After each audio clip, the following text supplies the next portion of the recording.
La cuarta sección inicia con el análisis ya como tal. 7 cuentos morales narran la vida de Elizabeth Costello, que es un personaje desarrollado por Keatsi en distintas obras. Y que, bueno, ya lo veremos más adelante, tiene algunos puentes intertextuales con el propio Keatsi, incluso se arguye la crítica. Entonces, en una historia, que es la primera narración que analizaremos del libro de 7 cuentos morales, acudimos a la construcción de un antiguo tema de interés para la locura, que es el matrimonio como institución y el lugar de la mujer frente al hombre en la sociedad. En 1511, Erasmo exponía al respecto. Cito: «Decidme en gracia ahora qué hombre querría someterse al yugo matrimonial si llegase a tener la prudencia de reflexionar sobre los inconvenientes de tal estado. ¿Qué mujer consentiría en satisfacer la lubriquez del hombre si pensase con pulso en los dolores del parto, en las penalidades y esmero que requiere el criar un niño? Si pues debéis la vida al matrimonio y el matrimonio a la inconsideración». Cierro cita. Las mujeres son para Erasmo las hijas directas de la locura, con todos los beneficios que esto implicaría. En lo que respecta a la problematización de Elizabeth, el proceso ocurre al reconocer en ella dicha inconsideración, que la lleva a cuestionarse. Cito: «¿Es posible que, a consecuencia de una decisión consciente, una mujer casada deje de ser una mujer casada por un lapso de tiempo y sea nada más que ella misma, y luego vuelva a ser una mujer casada?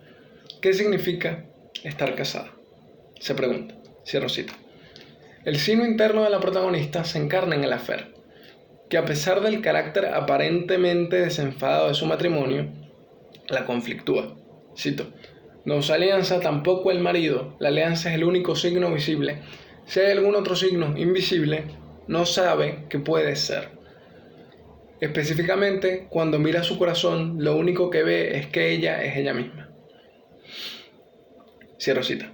La ella que se construye al verse a sí misma es al mismo tiempo la mujer erásmicamente inconsiderada que vuelve hacia su propia esencia, o que quiere volver hacia su propia esencia, liberándose de la carga sígnica institucional del matrimonio, y al mismo tiempo la infiel unívoca de la sociedad fúrica. Es esa persona erásmica que busca desembarazarse y el peso de está siendo infiel, está involucrada en una affair. Nótese como el uso específico de las palabras alianza, signo, la dicotomía visible-invisible, encarnarían en una lectura preparada ese juego dual y contradictorio que busca verdades. Es decir, la alianza como objeto y signo matrimonial es lo único que da cuenta de la relación, es lo que le da peso, significado y carácter icónico. Pero esa certeza se convierte en desconocimiento, el signo pierde su sentido, se invisibiliza. Con la deconstrucción del signo no queda más que la esencia de Elizabeth, que se opondría a ese peso específico del signo. La claridad hacia lo interno que muestra el personaje contrasta con la ceguera de los fúricos, o que tienen los fúricos para la amistad, como señala Erasmo en la siguiente cita. Si por acaso se establece en el angosto círculo de los hombres, sus raíces son muy endebles y pronto están disecadas. Su seriedad la rechaza, ven con harta perspicacia, tienen ojos de lince para sus amigos y son topos para sí propios. Sin embargo, Keatsi no resuelve el conflicto concretando un relato de insensatez infeliz y desembarazada para Costello. No es como que es la loca que va por ahí saltando y sin consecuencias. Keatsi no es un borrego de Erasmo, sino que hace exégesis. Parte de la infidelidad como práctica reprochable para enfrentarla al individuo femenino. Es decir, se toma esta práctica que se entiende como moralmente negativa y se le coloca al individuo femenino para ver qué proceso ocurre. No es el lugar para que nosotros disertemos sobre el doble sentido con los signos morales y la feminidad, pero es interesante verlos desde la perspectiva moral y cercana al proceso estético del propio autor, para lo cual Martin Besner comenta, cito: Para él, la vida tiene menos que ver con argumentos concluyentes o descubrimientos reveladores que con las pequeñas acciones de la existencia cotidiana. En este sentido, la capacidad del novelista para crear o incluso recrear el apretado tejido de una vida individual es indispensable. Puede que esta obra no resuelva nuestros dilemas morales más acuciantes, pero nos ayudará a imaginarnos actuando con amor, caridad y compasión. Como señala Wessner, hay una acentuación del carácter cotidiano. La aparición de Costello como ella misma, que duda de los signos, es contrarrestada por la moral propia, su arista conservadora, fúrica, que se toma en serio. Pero a diferencia de lo señalado por el crítico, esta cotidianidad moral no resuelve el dilema, ni permite mirarnos con amor y compasión. El afer es infeliz y genera conflicto en el personaje, que antes era un lince con la visión para sí misma y pasa a convertirse en ese topo del que nos habla Erasmo. El doble olvido no ocurre, no hay perdón matrimonial, no se concreta el perdón, el olvido, ¿no? Pero el compromiso se mantiene, el compromiso de Costello con pareja, al rendir ese ímpetu erásmico de liberarse de ser ella misma a lo fúrico, la escala de los signos bien determinada con bastante peso específico. Elizabeth responde sus propias preguntas. No es posible desembarazarse de los signos invisibles pero patentes del matrimonio, y estar casada es bajar la cabeza, rendir lo esencial ante la sociedad fúrica. Aquí vemos que hay un contraste entre la visión de locura como olvido matrimonial y que expone Erasmo, y esta visión que es mucho más determinista, si se quiere. Se encuentran en tensión. Vemos la cita de Erasmo. Eterno Jove, cuántos divorcios, y tal vez peor que eso, si la asociación del hombre con la mujer no se consolidara con la lisonja, la chanza, la condescendencia, el disimulo y el olvido, que son su séquito verdadero, dice Erasmo, ¿no? Y tenemos el texto de Keatsi que dice: en cuanto a la moral, ella es en realidad bastante conservadora. Cuando esta historia termine, esta historia que parece condenada al rótulo de affair, probablemente no tenga ninguna otra. Por lo que sabe, por sus amigas, por lo que le han contado en confianza, rara vez los affairs son felices. Cierro cita. Nuevamente no vamos a hablar sobre el doble estándar que puede o no existir en estos roles de género y, digamos, estas prácticas de ruptura de vínculos, pero es propicio remarcar que una de las máximas del pensamiento erásmico o erasmiano es la vuelta a un tiempo de mayor comunión con la naturaleza humana, que en este caso la podemos entender como volver a ese estadio, a ese tiempo en que la opinión pública y las instituciones no pueden o no debieran ser capaces de modificar y manchar indefinidamente al individuo, que es lo que sucede con Elizabeth Costello. Keatsi presenta la posibilidad de construir un loco erásmico puro, pero lo retrae al introducir la moral de los malos reyes y pontífices. Dígase, esa faceta conservadora como un elemento que genera la culpa subjetiva, que es una categoría específica para Keatsi, que tiene que ver con el sentimiento de culpa, que no podemos llamar, digamos, culpa objetiva en un sentido legal. No es que eres culpable de algo, sino que te sientes culpable. Eso sería la culpa subjetiva, que es lo que está sintiendo Elizabeth Costello en este caso, el personaje de Elizabeth Costello. Asimismo, podemos pensar esto como una desgracia, que sería, a través de Van Heerden, la violación de las normas y valores sociales. El reconocimiento no de esta desgracia tiene que ver con si este estado desgraciado lleva o no a que el individuo pueda trascender y acceder a un mayor estado de felicidad, que en este caso no parece concretarse, ¿no?, en el caso de esta narración. Entonces, a modo de síntesis, podemos decir que en una historia tenemos una mujer con ciertos visos de locura erásmica en sus acciones, en su discurso, que experimenta culpa y represión moral por dichas acciones y dicho discurso.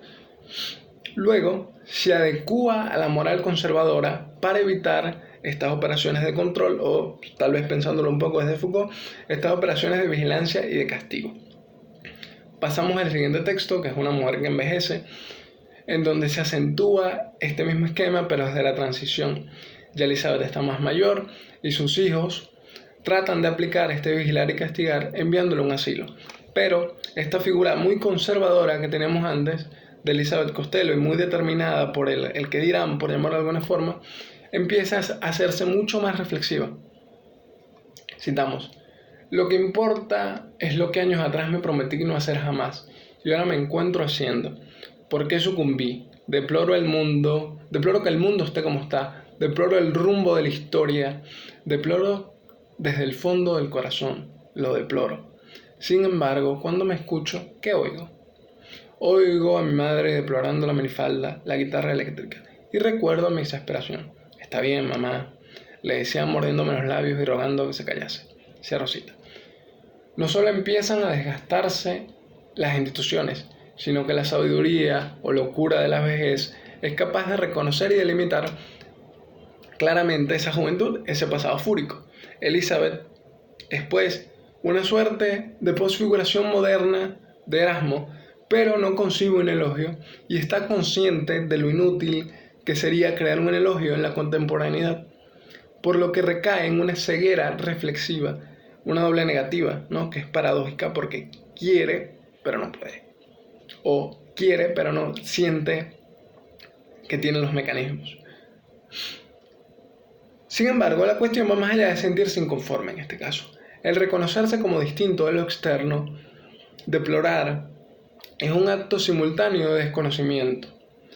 Y el acto de desconocimiento la posiciona dentro de, digamos, este esquema racional de yo sé, yo tengo una razón, lo cual genera problemas o es irónico porque estamos pretendiendo hablar desde la locura, ¿no?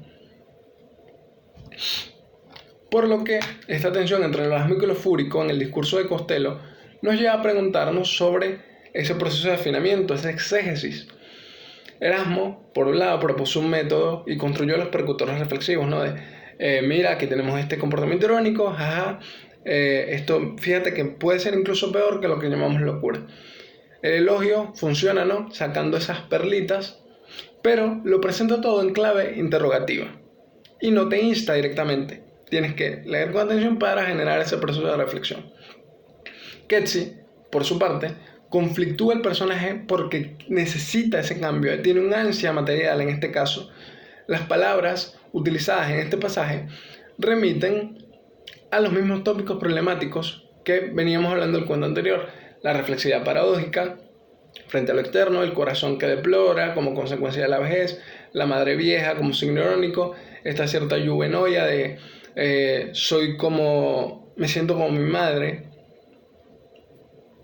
Pero el tratamiento es distinto, ya no se invisibiliza, ¿no? Como en una historia, como en el cuento de una historia, completamente el proceso.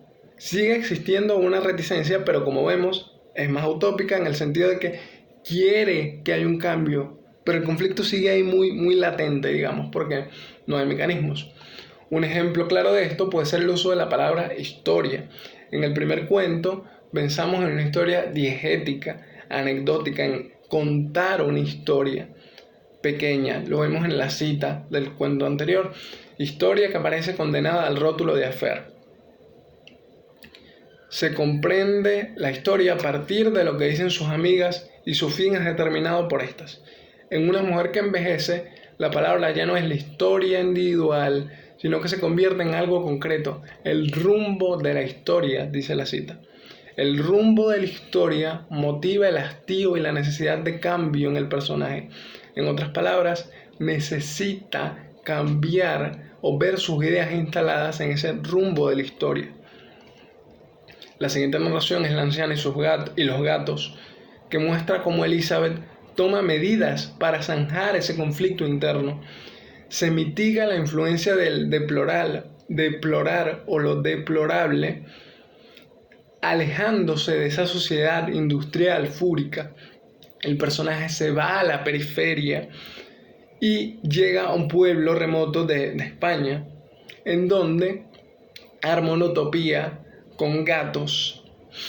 Su hijo va a buscarla y encuentra a su madre viviendo en condiciones precarias, con un montón de gatos y un joven que es analfabeto y tiene deficiencia cognitiva y es devoto de el Papa Juan Pablo II. En este relato, el discurso de Elizabeth, que ya viene con su signo, ¿no?, de quién soy, cuál es mi rol, qué me está sucediendo, por qué deploro, cómo materializo todas estas ansias, ese discurso se va un poco y cede su lugar a las disertaciones sobre la animalidad y la humanidad. Este es un tópico que es transversal en las obras de Keatsi. Lo vemos en distintas obras y en su vida también. Entonces, entre otras cosas, este tópico nos permite dar cuenta de las dinámicas de poder y represión que utiliza la sociedad, la humanidad, para interactuar con lo que es distinto de sí, con lo que no es humano, con lo que no es normativo incluso. Esto se hace visible también en las palabras del hijo, que se enfrenta a la locura fuera del espacio de la furia y fuera del espacio del orden, en la periferia, donde domina lo distinto. Y él intenta traerla de vuelta a ese orden lógico razonable, como vemos en la cita. Protejo a Pablo y protejo a los gatos. Salté a la cita que no era. Mamá, ¿a dónde te lleva quedarte sentada en esta aldea, dejada de la mano de Dios, en las montañas de un país extranjero, quebrándote la cabeza acerca de sujetos y objetos, mientras unos gatos semisalvajes llenos de pulgas y Dios sabrá qué otras alimañas se esconden bajo los muebles? ¿Es esa la vida que quieres realmente? Cierra cita. Sin embargo, para ser una anciana loca, su claridad argumentativa y conceptual es aplastante. Vemos en la cita: protejo a Pablo y protejo a los gatos. Ellos también tienen una relación conflictiva con la aldea. Hace muchas generaciones eran gatos domésticos comunes. Luego, los habitantes de aldeas como esta comenzaron a trasladarse a la ciudad, vendieron su ganado y abandonaron a los gatos, que se las arreglaran solos. Por supuesto, los gatos se asilvestraron, retornaron a la naturaleza. Cierro cita. Costello es una protectora del vigilar y castigar. La elección precisa de las palabras y la carga semántica no podría ser más clara. Los gatos se asilvestraron, retornaron a la naturaleza. El personaje parece apuntar a la erasmización de los felinos. ¿Es esto posible?, nos preguntamos. La pregunta es relevante no desde una perspectiva material. El gato, por más león que sea, no va a dejar de ser un animal. Pero el hecho de que el hombre reflexiona al respecto añade una cierta dignidad a esa animalidad que es menor y que desde 1929 ha sido soslayada por ser pobre de mundo, ¿no?, como dijo Heidegger. Precisamente, esa diferenciación matizada es el objeto que persigue Elizabeth.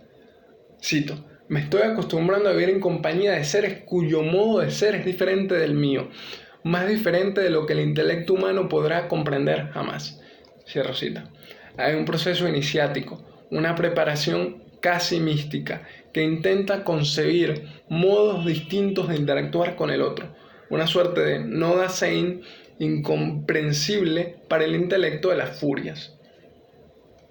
Cito: para los deberes de la virtud son otras tantas espuelas y aguijones que atizan al bien obrar.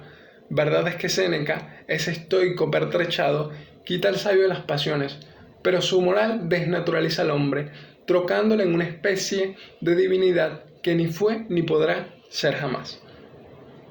Erasmo y Keatsi crean un abismo entre la animalidad y la humanidad. Es decir, ellos luchan en contra de este abismo que se crea entre la animalidad y la humanidad, que se ve en Costello y los felinos, ¿no?, ese querer unir ese espacio. En ambos textos hay una búsqueda que se aleja de la trascendencia en detrimento del otro, es decir, que busca la trascendencia no en detrimento del otro, sino con el otro o hacia el otro.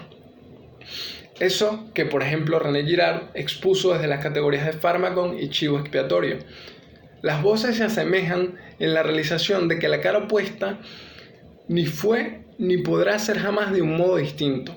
Lo animal no es ni puede ser de un modo distinto. Eso es lo que diría la escala fúrica, que es más natural, más animal, más caritativo, más empático, que es lo que expondría Elizabeth en la siguiente cita.